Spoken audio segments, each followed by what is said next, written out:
Sesungguhnya dokter umum akan dilatih sesar. Itu bukan barang baru. Kalau kita melatih dokter umum untuk melakukan bedah sesar, sama saja kita dengan melatih double zero, Pak. Apa tuh maksudnya? Double zero itu apa, Dokter Nurdadi? Bapak nggak pernah nonton James Bond? Double zero di depan, Pak. Ada 007, 009. Itu license to kill. Jangan sampai coba-coba gitu ya. Karena coba-coba itu akan membunuh para ibu. Dan itu menyebabkan jumlah ibu dan anak yang harus diselamatkan itu menjadi tidak bisa dihindari dan angkanya makin besar. Bismillahirrahmanirrahim. Assalamualaikum warahmatullahi wabarakatuh. Salemba berseru. Pernyataan resmi Guru Besar Fakultas Kedokteran Universitas Indonesia tentang situasi terkini pelaksanaan pendidikan dan pelayanan kesehatan di Indonesia.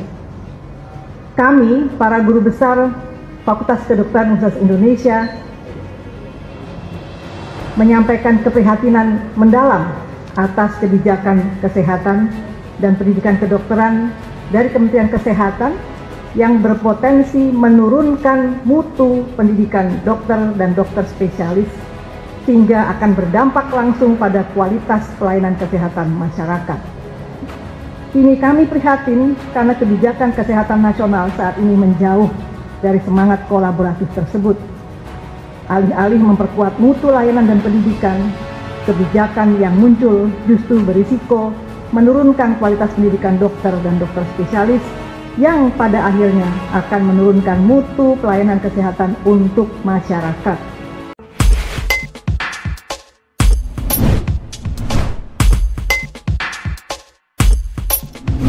Bismillahirrahmanirrahim. Assalamualaikum warahmatullahi wabarakatuh. Teman-teman, jumpa lagi di channel ini, channel yang ingin terus-menerus meninggikan kewarasan. Alhamdulillah, hari ini saya didampingi punggawa kewarasan, Dr. Nurdadi. Dok, sehat? Alhamdulillah, Mas. Sehat. Alhamdulillah. Itu bagaimana ya melihara kumis tetap hitam tapi rambutnya putih itu ya? Itu teknik pemeliharaan, Mas. Kayaknya ada ilmu khusus dari Dr. Nurdadi. Itu teknologi. Teknologi. Teman-teman, jarang orang yang mengetahui bahwa Dr. Nurdadi ini sebenarnya adalah tentara baret hijau. Beliau dulu dokter yang bergabung di Kostrad. Betul gitu ya? Betul, Mas. Jelek-jelek begini ngerasain pertempuran Timur Timur, Mas. Kayaknya nggak jelek deh. Sekarang aja masih ganteng apalagi dulu gitu ya. Alhamdulillah. Jadi pengalaman bertempurnya selain Timur Timur kemana aja, daerah mana? Timur Timur, Mas, karena begitu saya waktu di Timur Timur itu bisa pulang untuk dapat izin testing masuk sekolah kebidanan. Caranya bagaimana? Yaitu membawa pasien evakuasi. Pasien yang kita tidak mampu atasi di sana dibawa ke Surabaya dan Jakarta. Khusus nama pesawatnya Hercules evakuasi. Sampai Jakarta saya testing, saya kembali lagi ke Medan Timur Timur. 2 bulan kemudian ada pengumuman, saya diterima dan saya diberi izin untuk pulang duluan. Satuan saya masih tinggal di sana sampai 2 bulan kemudian. Tapi itu bukan karena melarikan diri, enggak? Oh, jangan, Mas. TNI itu lebih tidak ada itu. Jadi kalau pada tangannya dibedah di situ dia akan kelihatan NKRI itu daerahnya. Insya Allah begitu. Daerah merah tapi kemudian ada hijaunya karena baret hijaunya di sini. Cocok dengan presiden kita sekarang juga Kostrad. Iya. Jadi Panglima Kostrad. Pernah jadi Panglima Kostrad. Pernah jadi Komandan Batalion 328 Kostrad. Tapi ya, memang pernah jadi Kopassus juga beliau. Ya, dia lahir di Kopassus beliau. Kemudian pernah jadi Danjen Kopassus dan Pangkostrat. Daerah terujung terluar dan yang tidak pernah ada apa-apa yang pernah dikunjungi selain tim-tim. Saya pernah ke Nias. Saya pernah ke Talaut. Talaut berarti di Sulawesi Utara. Talaut itu kalau kita cuaca bagus, pagi-pagi kita lihat begini Mindanao udah kelihatan, Mas. Pulau Mindanao udah kelihatan. Mindanao Filipina maksudnya. Ya, Filipina. Kemudian saya kemari udah sampai ke Pulau Rote. Papua di Sorong sampai Jayapura. Yes. Jadi saya boleh bilang Sabang sampai Merauke, Miangas sampai Pulau Rote. Yes. Ya. Oke, tapi Papua udah belum ke Papua? Kalau belum ke Papua belum sah tuh jadi orang Indonesia tuh. Tapi memang tidak ke Merauke. Tapi ke Sorong, ke Jayapura, ke Manokwari. Ya, karena waktu itu saya sebagai pegunungan tuh pantai semua tuh, Sorong. Pegunungan Jaya-Wijaya kebetulan saya nggak sampai di sana. Wamena tapi udah. Ya udah. Oke. Kita tidak bicara Dr. Nurdadi ke daerah-daerah mana. Cuman kita mau bicara, ada muncul pernyataan license to kill dalam kaitannya dengan dokter yang diberi, dokter umum, otoritas untuk melakukan sesar.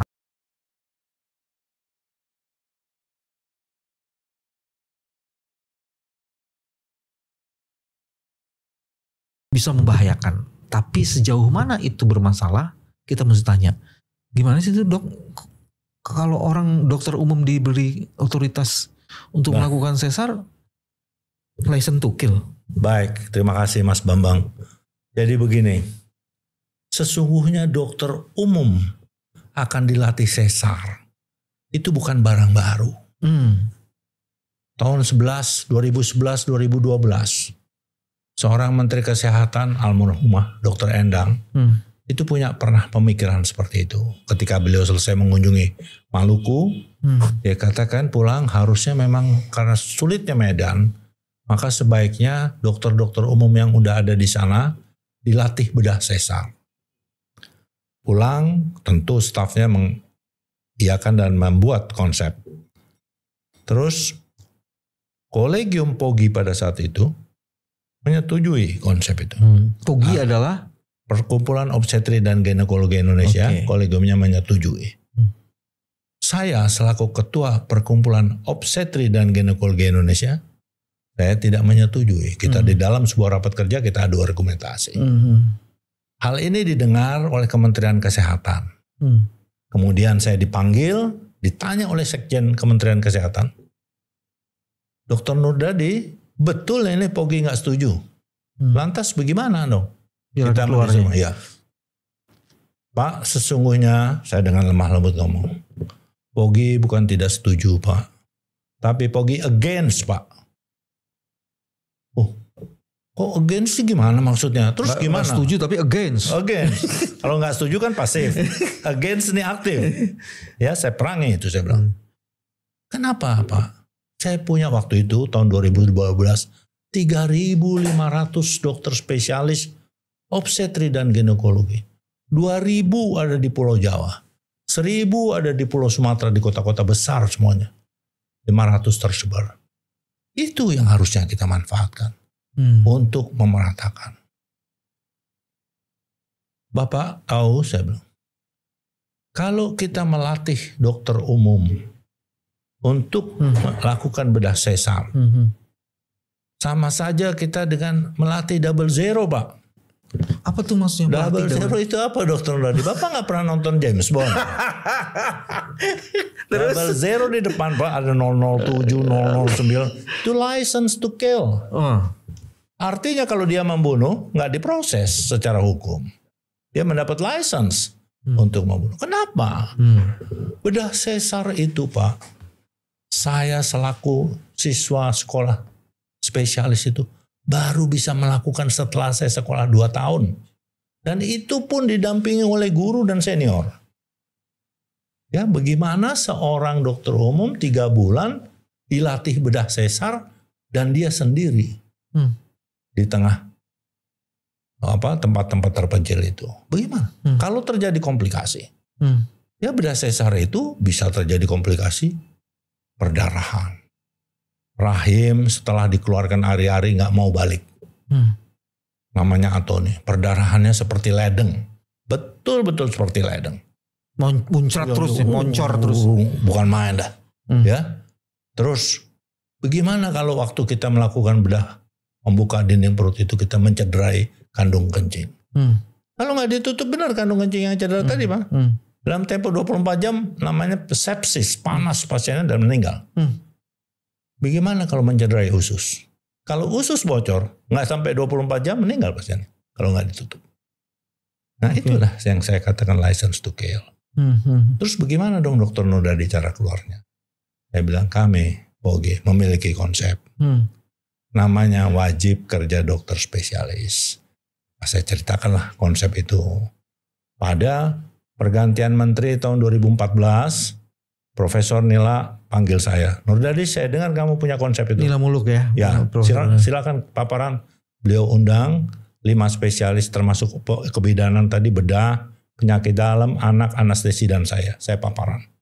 Dan program itu berjalan dari mulai 2017 sampai 2020 dengan baik. Tapi dibawa ke Mahkamah Konstitusi dan Mahkamah Agung dan kalah di judicial review. Begitu. Jadi ada konsep, udah ada contohnya. Pada saat itu secara praktek oke. Maksudnya bro? Secara praktek artinya sudah dikerjain dan kemudian itu jadi jalan keluar, jadi solusi. Udah. Jadi program wajib kerja dokter spesialis itu udah berjalan. Saya udah mendistribusikan total mungkin hampir 2.000 dokter. Bagaimana intinya program itu adalah satu, ada terkait dengan academic health services. Kita bagi sektor. Saya kasih contoh, Universitas Indonesia mendapatkan sektor Jakarta, Kepulauan Seribu, Banten, dan Kepulauan Riau. Sampai Anambas, sampai Natuna. Kalau ada yang minta spesialis dari daerah itu, kita kirim. Sebelum dikirim, dilakukan apa yang disebut dengan visitasi. Jangan sampai dokter saya datang nggak bisa kerja. Jangan sampai dokter saya datang keleleran. Jangan sampai dokter saya datang dimusuhin. Jangan sampai dokter saya datang nggak punya rumah. Itu kita lakukan dalam visitasi. Jadi betul-betul. Dan dia hanya bertugas untuk 1 tahun. Dan mendapatkan fee yang tidak pernah ada di dalam kaitan Republik Indonesia ini. Yaitu untuk daerah terpencil dan sangat terpencil mendapatkan 30 juta sebulan. Untuk daerah terpencil saja dia mendapatkan 23 juta.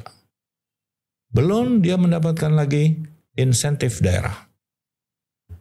Makin terpencil insentifnya biasanya makin tinggi. Sebagai contoh, Pegunungan Bintang Jaya dia memberikan insentif 95 juta. Bayangin dokternya dapat 95 juta dari daerah, dari Kemkes dapat 30 juta dan ada jasa medik sekitar 10-15 juta. Saya katakan kepada dokter yang berangkat sana, betul dokter, semangat ya. Karena nanti setelah dari Jayapura dokter ke tempat itu naik pesawat dengan full doa. Kenapa? Belum tentu sampai. Karena dokter berada persis di belakang pilotnya, bisa ngobrol-ngobrol sama pilotnya, dan itu baling-baling satu. Deg-degan kita ngelihatnya kalau baling-balingnya berhenti. Tapi kalau pesawat kecil begitu, kalau mesinnya berhenti malah dia bisa bagus. Ya bisa melayang-layang. Iya. Asal ada landasannya. Kalau terus dan dokter uang itu utuh. Dokter mau kemana? Mall nggak ada, restoran nggak ada. Oke. Ya? Saya mau balik di license to kill tuh. Artinya kalau dokter umum diberikan tambahan pengetahuan 3 minggu atau 3 bulan, dan itu artinya dia belum cukup. Karena kompleksitas sesar itu memang beda ya. Artinya sama juga dengan kalau dokter dikasih penambahan pengetahuan 3 bulan ya, kalau dia jalan di jalan yang lurus, naik mobil itu oke. Cuman begitu itu tanjakan, licin, melingkar, nah itu kemudian jadi masalah dan itu yang dikhawatirkan. Jadi artinya jangan sampai coba-coba gitu ya. Karena coba-coba itu akan membunuh para ibu. Dan itu menyebabkan jumlah ibu dan anak yang harus diselamatkan itu menjadi tidak bisa dihindari dan angkanya makin besar gara-gara coba-coba. Dan itulah yang disebut dengan license to kill. License to kill. Jadi memang mungkin yang lebih tepatnya begini Mas. Mengapa kita memberikan program untuk rakyat kita? Buat saya, rakyat Indonesia yang ada di Menteng ini dan ada di Jaya Wijaya sama-sama rakyat Indonesia. Dia punya hak yang sama untuk selamat, untuk gembira, untuk bahagia. Ya. Lalu kenapa kita melakukan program yang berbahaya begitu? Kecuali nggak ada jalan lain, kan jalannya udah ada. Kita punya konsep. Apalagi saat ini kita udah punya benchmark, udah punya contoh.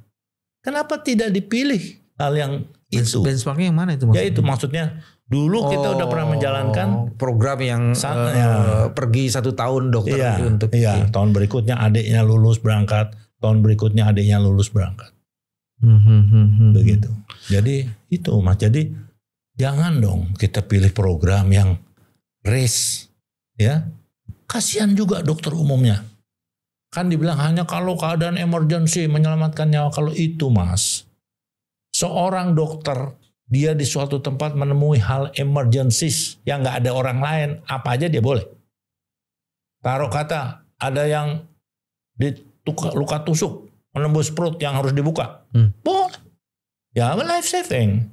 Tapi jangan dong seperti itu jadi program. Iya. Begitu. Jadi artinya jangan sampai kondisi umum dianggap emergencies dan dibangun-bangun dasar logik emergensiesnya. Tapi kalau memang situasi emergencies apapun bisa dilakukan. Bisa dilakukan. Ya itu undang-undang menyatakan seperti itu. Yes.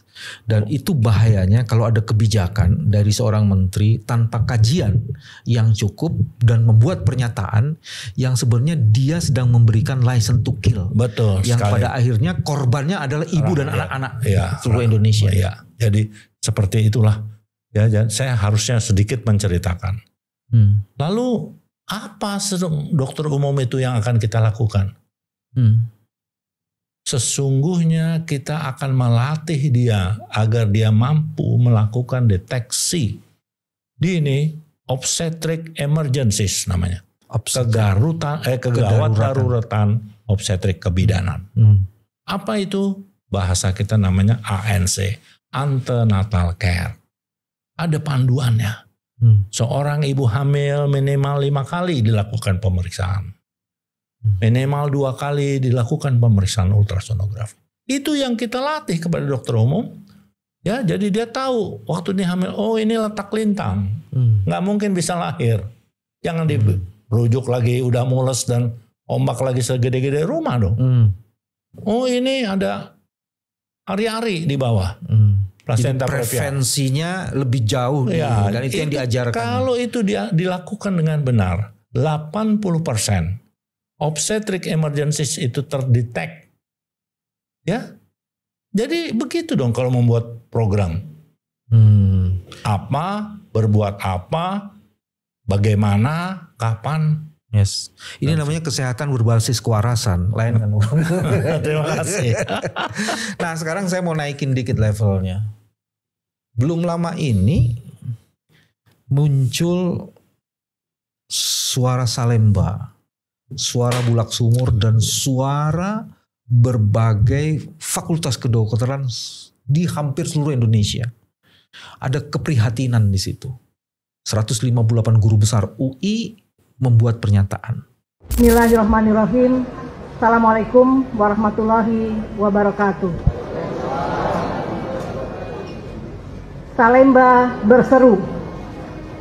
Pernyataan resmi Guru Besar Fakultas Kedokteran Universitas Indonesia tentang situasi terkini pelaksanaan pendidikan dan pelayanan kesehatan di Indonesia. Kami, para guru besar Fakultas Kedokteran Universitas Indonesia, menyampaikan keprihatinan mendalam atas kebijakan kesehatan dan pendidikan kedokteran dari Kementerian Kesehatan yang berpotensi menurunkan mutu pendidikan dokter dan dokter spesialis sehingga akan berdampak langsung pada kualitas pelayanan kesehatan masyarakat.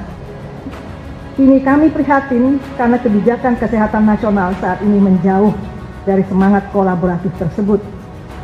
Alih-alih memperkuat mutu layanan dan pendidikan, kebijakan yang muncul justru berisiko menurunkan kualitas pendidikan dokter dan dokter spesialis yang pada akhirnya akan menurunkan mutu pelayanan kesehatan untuk masyarakat.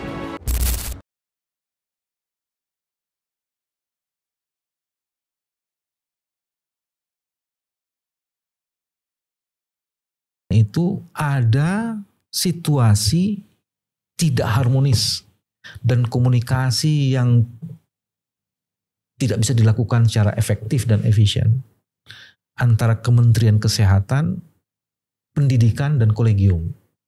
Apakah jangan-jangan ini juga muncul dari persoalan itu ya? Ini salah satu soal kecil yang muncul dari persoalan mendasar yang soal tadi komunikasi dan macam-macam itu. Memang saya sih kalau ditanya seperti itu Mas, mungkin saya belum bisa melihat benang merahnya tentang seksio cesaria ini dihubungkan dengan hal itu. Tapi ada prasangka saya pribadi yang tidak berbasis evidence tentu ya. Saya agak aneh. Seorang Menteri Kesehatan yang sebelum itu selalu berkata kita harus maju ke depan dengan kemajuan-kemajuan teknologi. Dia datangkan cath lab untuk jantung, dia datangkan dan sebagainya. Loh, kok tiba-tiba dia setback ke 15 tahun yang lalu? Ya kan? Kebijakan license to kill ya? Ya, license to kill tadi. Ditambah dengan tiba-tiba bilang celana yang lebih dari 33 lebih cepat menghadap Allah.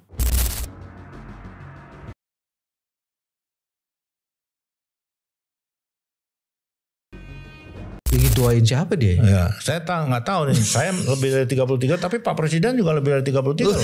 Saya nggak tahu. Ya, Mas, saya nggak berani bilang. Pak Presiden, tapi Pak Presiden pasti sama saya kelihatannya bodinya sama. Saya juga masuk deh kayaknya.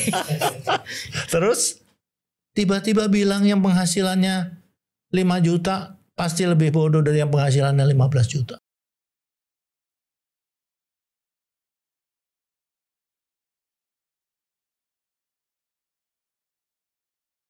Statement-statement yang menggelegar, hiruk pikuk. Buat apa? Pakai bahasa Inggris sedikit, what for gitu ya. Jadi saya mencurigainya, ini barangkali pengalihan perhatian Mas. Dari tadi. Dari isu-isu mendasar yang penting itu yang harusnya diselesaikan. Jadi isu yang besar saat ini. Dia pelari kali. Wah, saya tidak tahu. Lari dari masalah maksudnya.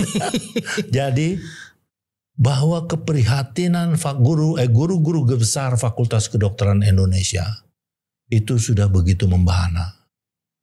Ya kan? Masa 365 guru-guru besar kedokteran Indonesia menyatakan dari UI aja 158, ya. Indonesia 365 ya. Syahwala, 365 guru besar. Ya. Salah satu yang tadi topiknya ada terjadi miskomunikasi.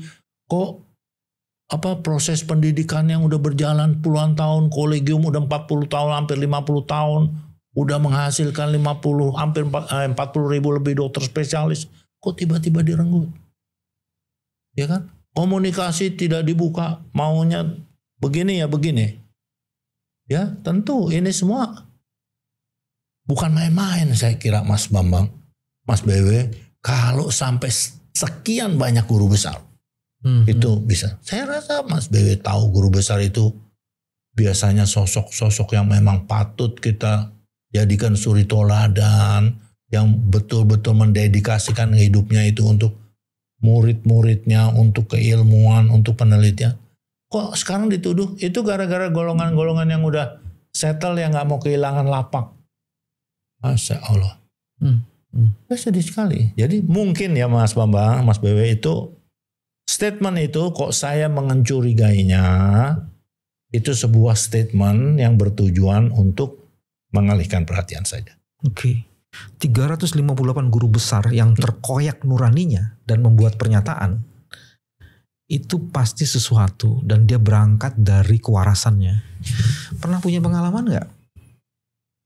Ketika diundang katanya mau komunikasi tapi kemudian hasilnya dipelintir dan betul. Dan dimanipulasi dalam tanda petik ya. Betul sekali Mas Bambang. Jadi begini, pada hari Sabtu minggu lalu, ini Jumat ya, Sabtu minggu lalu. 22 kurang 6 ya, tanggal 15-an 19 kalau nggak salah. 19, oke. Saya diminta oleh Ketua POGI, Profesor Yudi, untuk menemaninya. Oke. Ya. Bertemu dengan unsur dari Kementerian Kesehatan. Semula yang saya detect katanya Menteri Kesehatan. di sebuah restoran mewah di Jakarta Pusat di Menteng ini.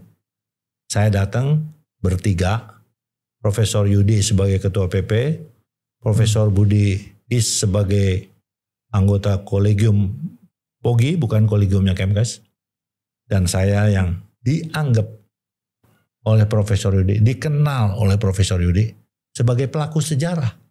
Bukan katanya tentang program pendistribusian dokter spesialis tadi. Kita bertemu dari pihak kementerian yang hadir, Dirjen Pelayanan Medis dan Dirjen Nakes.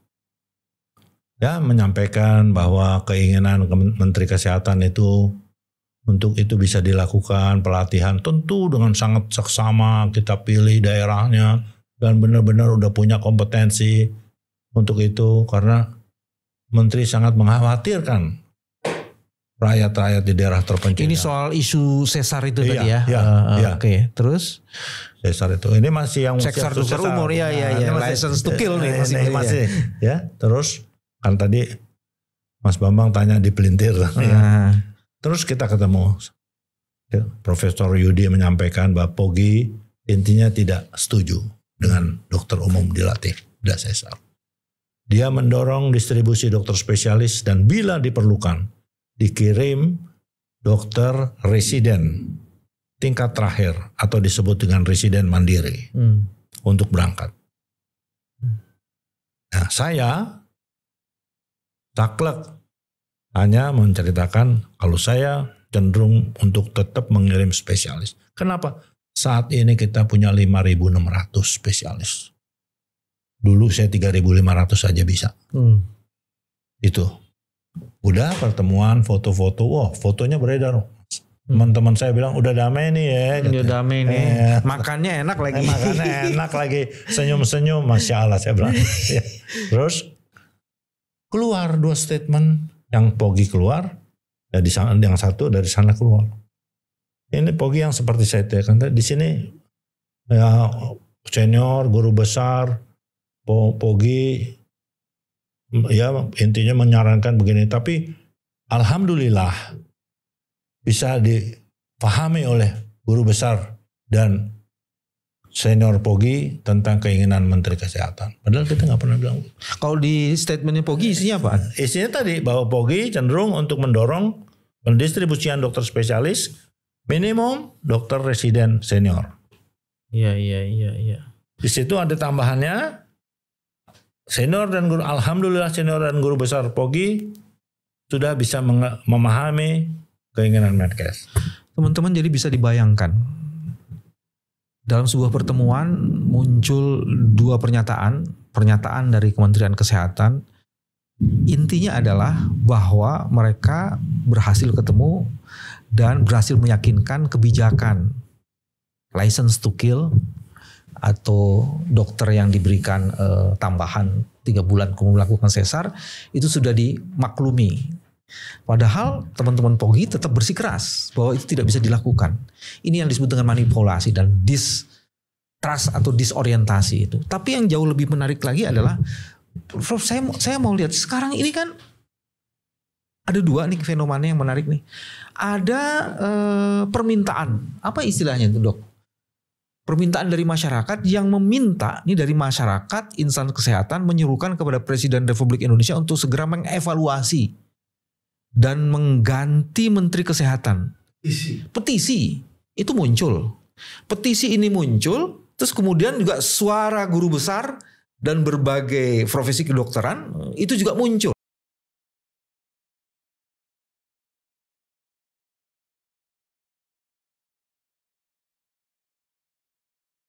Nah itu gimana ya dalam konteks? Ya saya tidak menjawab tentang petisi ya Mas. Karena saya tidak tahu dan tidak terlibat di petisi. Tapi guru besar itu guru-guru saya. Oke.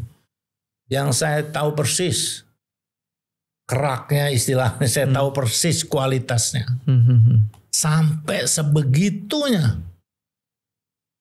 Saking kompaknya menyuarakan keprihatinan guru besar Fakultas Kedokteran Indonesia pada waktu yang sama. Jam 2 siang pada tanggal 20 Mei 2025 jam 2 siang. Ya, pas Hari Kebangkitan Nasional. Di Syah Kuala Baca, di Usu Baca, ya, yang di Indonesia Timur, sampai Hasanuddin dan sebagainya. Itu nggak mungkin. Mereka itu bergerak begitu, misalnya mohon maaf, ada unsur-unsur bisnis, ada unsur-unsur digerakkan oleh pihak-pihak asing misalnya. Nggak, saya yakin 1.000.000% mereka itu karena terpanggil. Mereka khawatir dengan situasi sekarang. Di mana kalau terjadi satu kesalahan dari peserta didik, dihentikan proses pendidikan. Di Semarang ada kasus dokter residen bunuh diri, dihentikan. Saya dengar baru dibuka kemana, berarti 6 bulan. Itu kan mengganggu pendidikan. Masa iya kalau di Kementerian Kesehatan ada yang korupsi, kita tutup Kementerian Kesehatan? Ya kan enggak, ya yang korupsi aja yang diurus. Kemudian di Bandung ada dokter residen yang melakukan mungkin dalam proses pembuktian perkosaan kepada pasien, diberhentikan juga proses. Prodinya diberhentikan. Ya, proses pendidikan. Di Manado gitu ya. Juga. Manado penyakit dalam begitu. Jadi memang betul rumah sakitnya itu rumah sakitnya Kemkes. Tapi ya apakah seperti itu penyelesaiannya? Jadi kalau saya bilang sesuatu yang dilakukan oleh guru-guru besar dan diantaranya yang terakhir itu ada kata-kata meminta dikembalikannya lagi kolegium kepada bentuk yang aslinya istilahnya kepada hitohnya. Gitu. Bukan disebut independen seolah-olah independen padahal dikooptasi. Saya mau lanjutin yang tadi itu yang petisi itu. Ini kalimatnya mungkin bisa nyambung ke situ. Kami masyarakat dan insan kesehatan di Indonesia ini petisinya sudah hampir 10.000